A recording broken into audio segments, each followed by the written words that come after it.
Assalamualaikum warahmatullahi wabarakatuh. Hai Sobat Horor, kali ini aku bakal ngelanjutin cerita dari Wahyu Aryan TN underscore yang berjudul Pamit. Nggak usah basa-basi lagi, langsung aja kita mulai.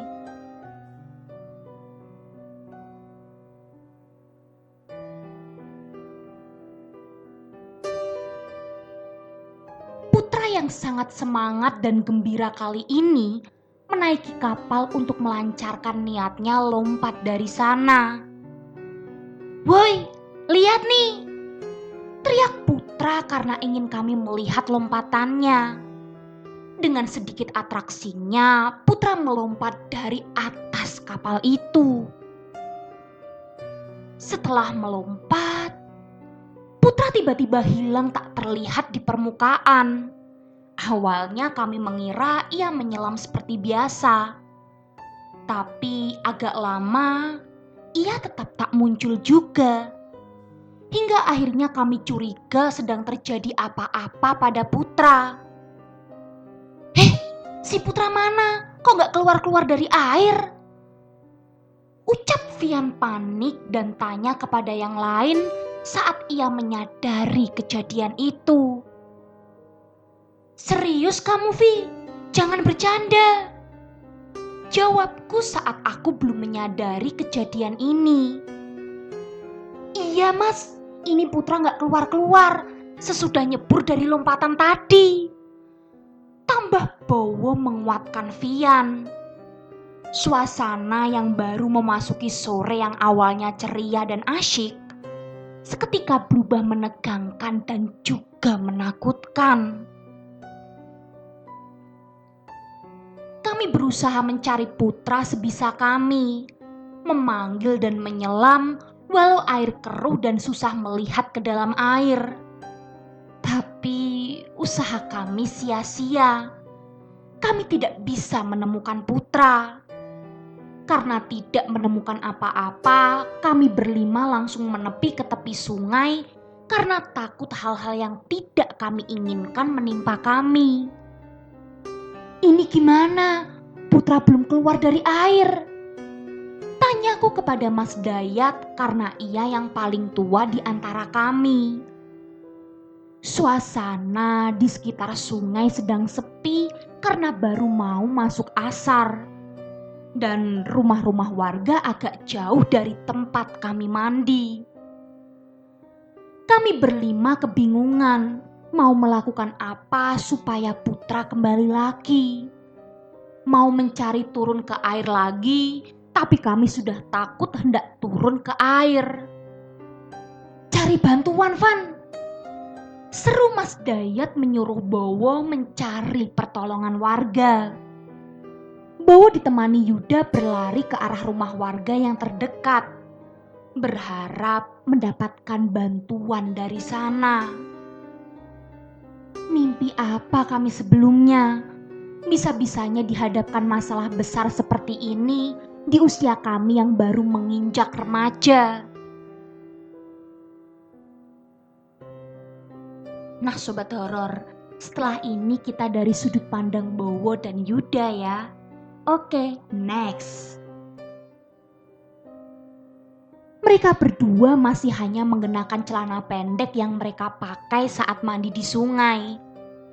Kami semua tidak sempat ganti baju. Kami hanya fokus agar Putra lekas muncul lagi dan ketemu. "Tolong! Tolong! Tolong!" teriak Bowo dan Yuda sambil berlari.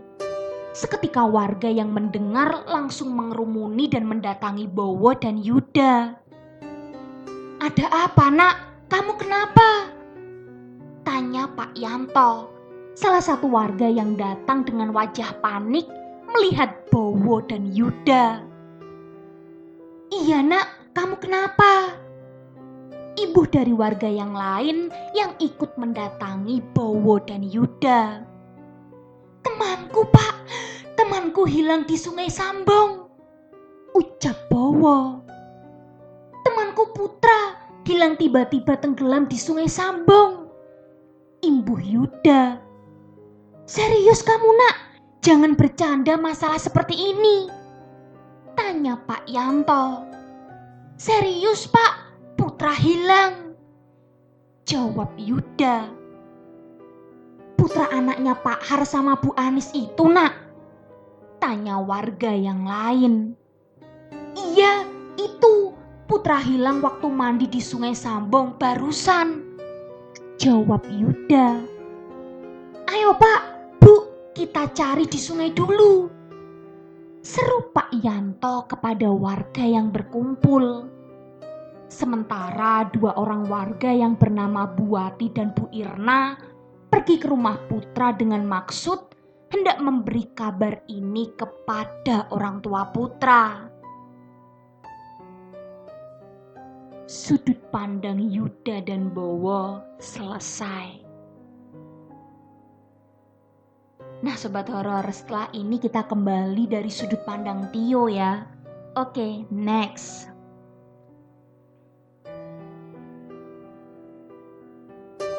Sepuluh menit kami menunggu. Tiba-tiba ada badan yang muncul dari dalam air. Badan itu mengambang dengan keadaan telungkup. Itu Putra! Itu Putra!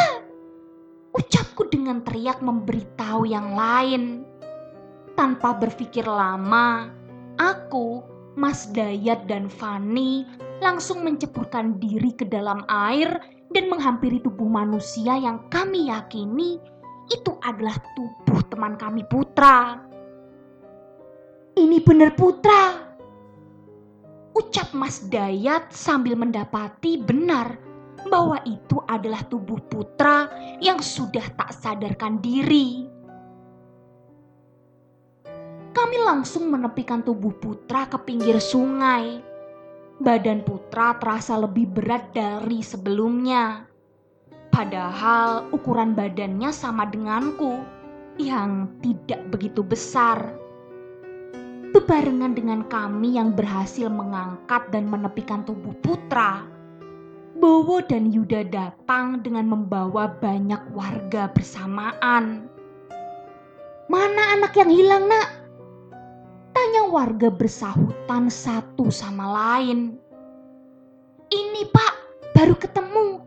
Keadaannya sudah seperti ini, jawab Mas Dayat. Aku, Mas Dayat, Fani dan temanku di sini belum tahu bagaimana keadaan Putra sekarang saat baru kami temukan.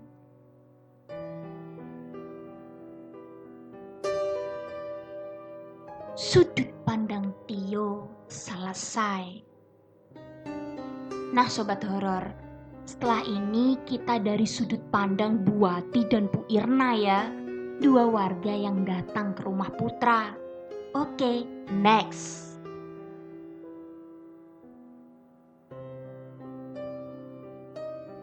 Ini gimana? Kok malah ada kejadian seperti ini, Bu? Ucap Bu Wati kepada Bu Irna. Aku sendiri gak paham yuk. Aku buruan mengabarkan ke Pak Har dan Bu Anis. Kasian.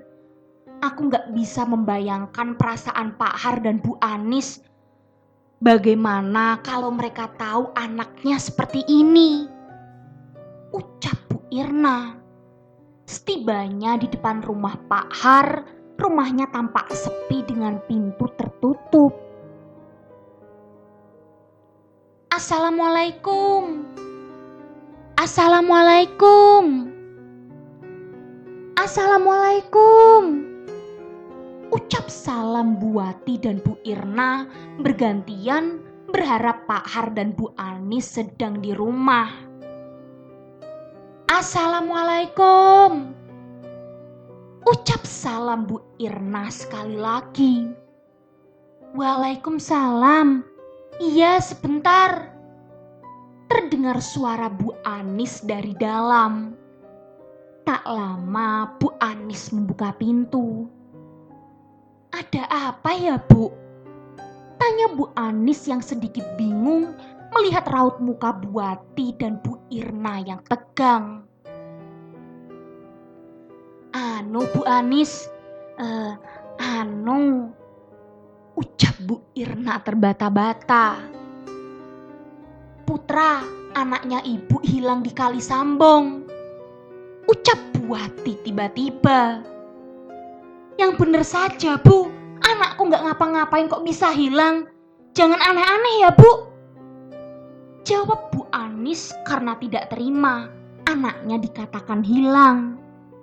Iya Bu, sebelumnya maaf, ini warga juga yang memberi kabar teman-temannya Putra yang tadi mandi bareng di Kali Sambong, ucap Bu Wati lagi meyakinkan Bu Anis. Tanpa menjawab, Bu Anis tiba-tiba langsung berlari ke dalam rumah.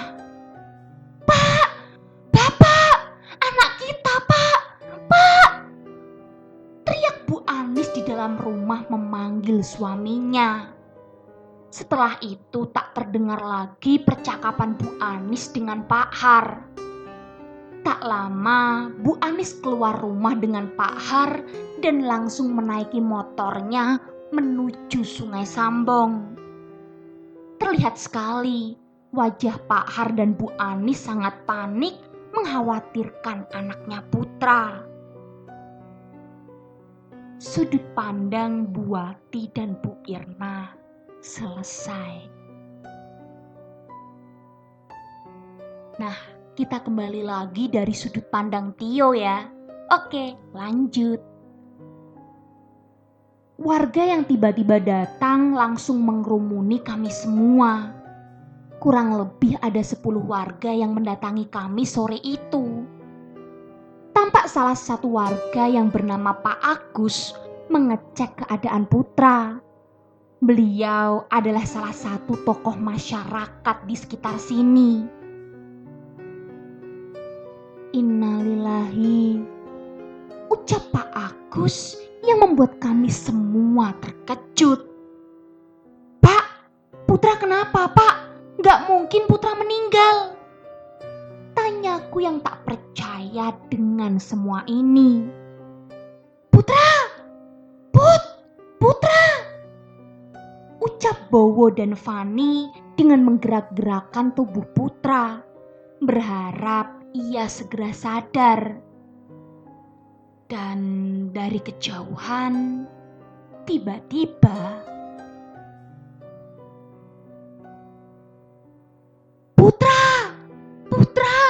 Putra anakku. Terdengar suara ibu-ibu dari belakang kerumunan.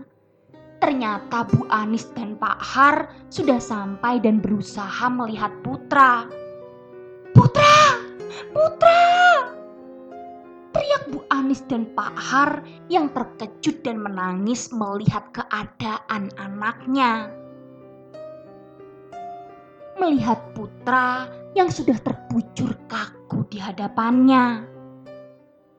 Yang sabar Pak, Bu, yang ikhlas, ucap Pak Agus membuat Pak Har dan Bu Anis semakin menangis menjadi-jadi. Di sisi lain, beberapa warga memarahi dan menyalahkan kami. Makanya Nak, jangan mandi di sini. Di sini itu tempat kerja, bukan tempat main, ucap salah satu warga yang tak aku tahu namanya. Kami hanya diam tidak menjawab. Tak lama setelah menyadari dan mendapati anaknya telah meninggal, Bu Wati dan Pak Har dengan dibantu warga yang lainnya membawa jenazah Putra ke rumah sakit. Sejak dibawa ke rumah sakit, kami sama sekali tidak tahu bagaimana keadaannya. Kami saat itu bergegas memakai pakaian kami dan lekas pulang ke rumah kami masing-masing. Sesampainya di rumah, aku dan hampir semua temanku terkena marah oleh orang tua kami masing-masing. Yang ternyata saat kami sampai di rumah, orang tua kami sudah mendapat kabar bahwa Putra tenggelam dan ditemukan tewas saat mandi di sungai bersama kami. Singkat cerita, kurang lebih jam 8 malam, terdengar suara ambulan dari kejauhan. Aku berpikir bahwa itu pasti membawa jenazah putra. Tanpa berpikir lama-lama, aku pamit kepada kedua orang tuaku dan pergi ke rumah putra. Benar saja, sesampainya di sana sudah ramai dengan warga dan aku melihat Mas Dayat, Vian, Bowo dan Yuda juga ada di sana. Jenazah putra sudah berada di dalam rumah dengan ditunggui oleh beberapa keluarganya. Ya Allah, Pak, kenapa kamu bisa seperti ini? Ucap Bu Anis yang masih tidak menyangka atas kejadian ini. Pak Har hanya diam, namun terlihat sangat terpukul dan menangis melihat keadaan anaknya. Melihat ini, kami benar-benar dihantui rasa bersalah akan kejadian ini. Kejadian yang singkat tapi mampu menghilangkan nyawa teman kami. Tidak ada yang menyangka semua ini bisa terjadi. Putra yang sebelumnya lancar saja saat berenang, tiba-tiba tenggelam dan tidak menyisakan tanda apa-apa. Gimana ini? Tanya kami bergantian karena saking ketakutannya. Kami yang masih berusia segini sudah dihadapkan masalah sebesar ini. Beberapa warga kampung tampak membantu menyiapkan perlengkapan selayaknya saat ada orang meninggal. Kami hanya berani menunggu di depan rumah dan duduk di pinggir jalanan. Tiba-tiba ada bapak-bapak menghampiri kami. Beliau adalah Pak Nasih, ketua RT tempat rumah putra. Putra tadi mandi di sungai sama kalian semua? Tanya Pak Nasih. Iya, Pak, jawab kami. Kok bisa seperti ini, bagaimana ceritanya? Tanya Pak Nasih lagi. Kami semua bingung siapa yang hendak menjelaskan. Akhirnya Vian memberanikan diri menceritakan kronologi kejadiannya. Tadi putra dengan kami semua mandi di sungai waktu sebelum asar. Awalnya normal, Pak, karena sudah biasa mandi di sana. Tapi waktu putra lompat dari atas kapal, tiba-tiba putra hilang tenggelam di dalam air. Pungkas Vian. Pak Nasih tampak bingung. Loh, apa waktu tenggelam putra tidak teriak minta tolong? Tanya Pak Nasih lagi. Tidak, Pak, yaitu kami juga bingung. Tiba-tiba putra tenggelam. Jawab Vian. Tadi waktu di rumah sakit, kaki kiri putra lebam, Nak. Apa nggak ketarik apa-apa kakinya? Tanya Pak Nasih. Tidak, Pak. Aku pas menolong putra ya tidak ada apa-apa di kakinya. Jawab Mas Dayat. Tiba-tiba aku teringat dengan gelagat aneh putra yang sudah 2-3 hari kemarin ngotot ngajak mandi di Sungai Sambong. Tapi Pak, aku sudah memperhatikan putra sejak kemarin. Dia aneh. Sejak 2-3 hari kemarin, putra ngotot minta mandi di Sungai Sambong. Tapi baru keturutan tadi. Ucapku. Katanya mau apa waktu sampai sana, Le? Tanya Pak Nasih. Katanya ya pengen aja, Pak. Tidak ada alasan khusus. Jawabku. Setelah itu Pak Nasih pamit kepada kami dan masuk ke dalam rumah Bu Anis dan Pak Har. Dari luar tempat kami kumpul, tampak Pak Nasih mengajak ngobrol Pak Har. Sepertinya ia menjelaskan informasi yang telah kami berikan. Sementara itu, Bu Bu Anis yang dibantu ibu-ibu yang lain tampak masih menangisi anak kesayangannya, si Putra, yang sudah terbujur kaku tak bernyawa di hadapannya. Malam itu benar-benar terasa menyedihkan. Kami kehilangan salah satu teman baik kami. Esok hari, pagi sekitar jam 9, jenazah Putra dikebumikan. Dan kebetulan hari itu adalah hari libur, jadi kami bisa mengikuti. La ilaha illallah, la ilaha illallah, la ilaha illallah. Kerumunan warga berjalan menuju TPU terdekat di kampung kami. Singkat cerita, jenazah Putra selesai dimakamkan dan kami pulang ke rumah kami masing-masing. 1 minggu setelahnya semua kembali normal.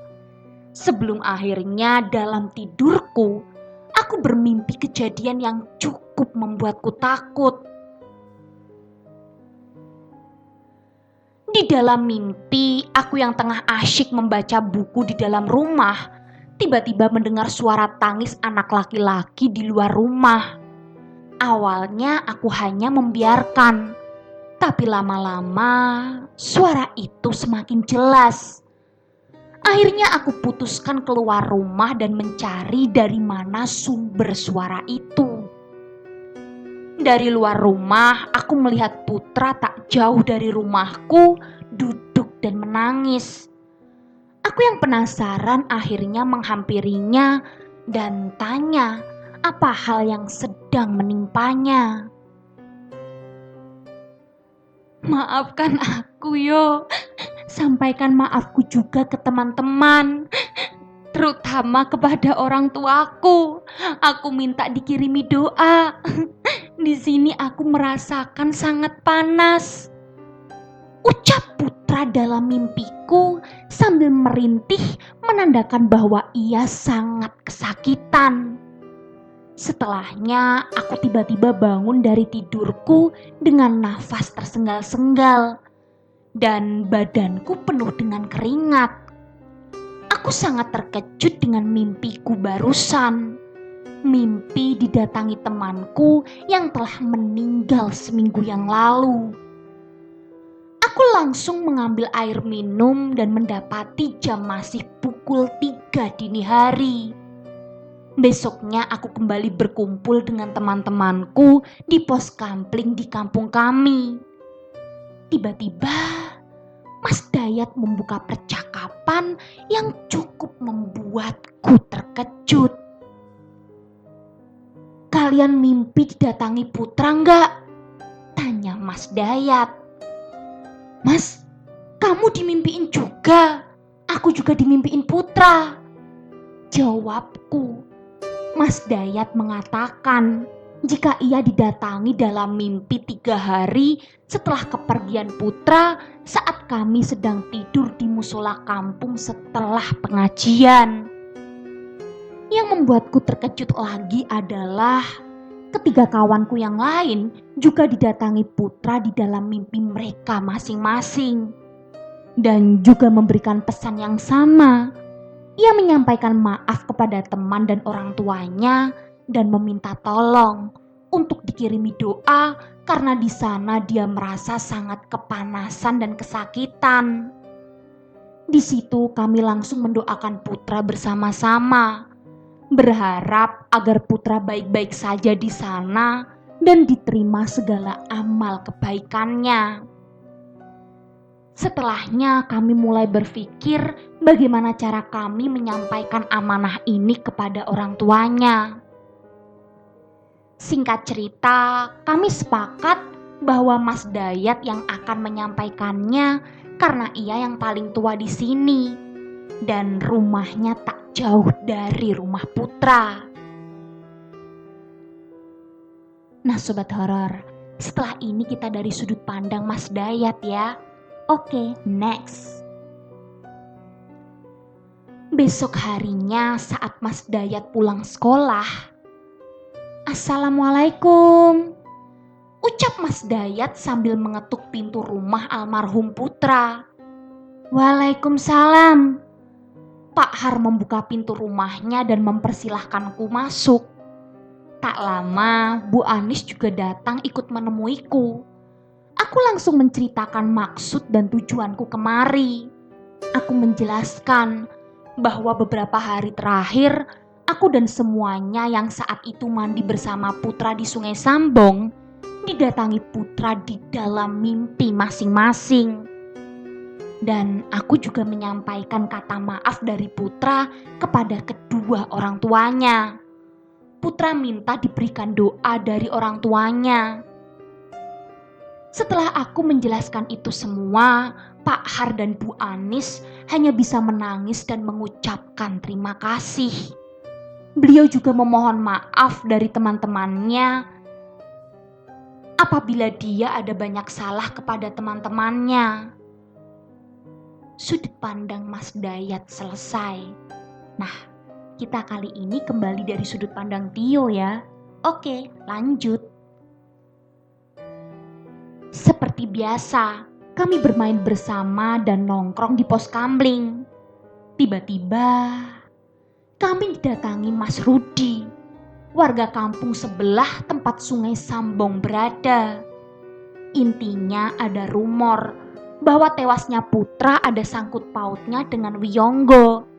Karena dulu pernah ada warga melihat sosok seperti manusia tapi memiliki tempurung di punggungnya seperti kura-kura yang tiba-tiba masuk ke dalam air di area Sungai Sambong, dan saat dicari warga tidak ada sesuatu yang ditemukan. Sedikit ulasan ya mengenai Wiyonggo. Wiyonggo atau bulus adalah makhluk yang menyerupai ciri fisik mirip hewan campuran antara katak, kura-kura, buaya, dan manusia. Dengan bentuk tubuh layak manusia, dengan rambut panjang, dengan moncong mulut dan gigi mirip buaya, dan di punggung ada tempurung mirip kura-kura, serta di tangan dan kakinya ada selaput layaknya katak. Makhluk ini digambarkan sejenis dengan kappa, salah satu makhluk mitologi Jepang. Namun makhluk ini digambarkan lebih kejam karena suka sekali menyerang manusia dan menyeretnya ke dasar sungai untuk memakan salah satu bagian dari tubuhnya. Sempat digambarkan oleh warga, Wiyonggo dapat berenang dengan cepat dan tempat tinggalnya adalah dasar di sungai atau kadang di bibir sungai.